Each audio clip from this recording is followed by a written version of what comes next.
Hi guys!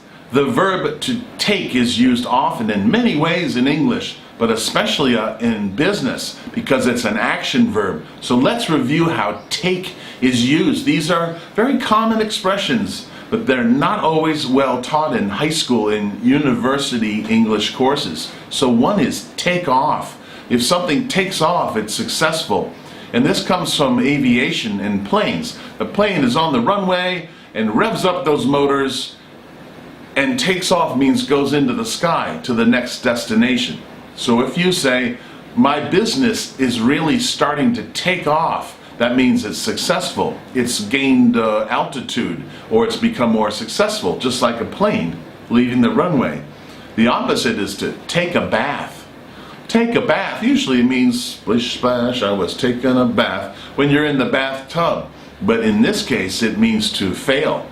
It's as if all your dreams and hopes and plans are submerged in water. Like when you're in a bath, it means something failed or you lost something. We often hear take a bath relating to investments. You invest in a company and you think it's going to be successful, but you end up losing money. That's called taking a bath.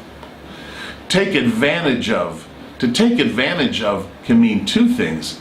If there's an opportunity or a chance or a great idea you have, you might take advantage of it. Come up with a new idea or business that results in profit and success. That's a positive way. Take advantage of. Let's take advantage of the situation.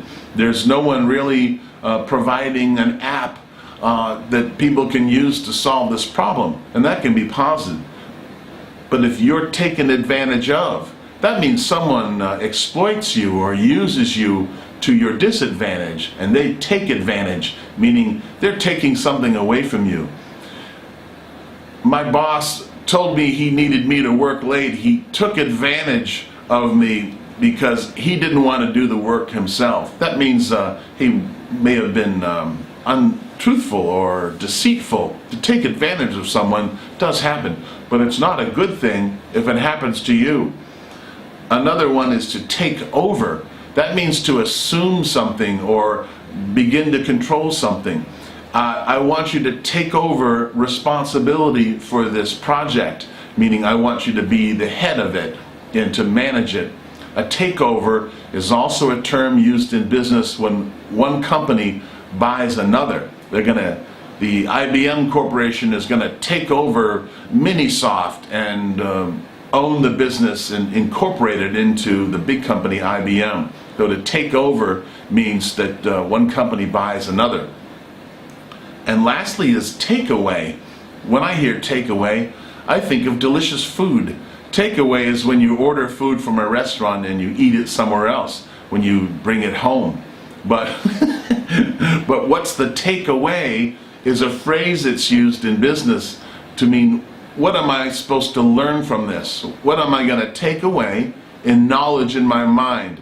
That something I'm supposed to know or something I'm supposed to act on. So take is used in a number of different ways in modern business English, and these are ones you see frequently in movies and TVs and books and magazine articles. Please subscribe to these videos. I think they're very useful for people wanting to learn how English is really spoken these days. Please subscribe and thank you for watching.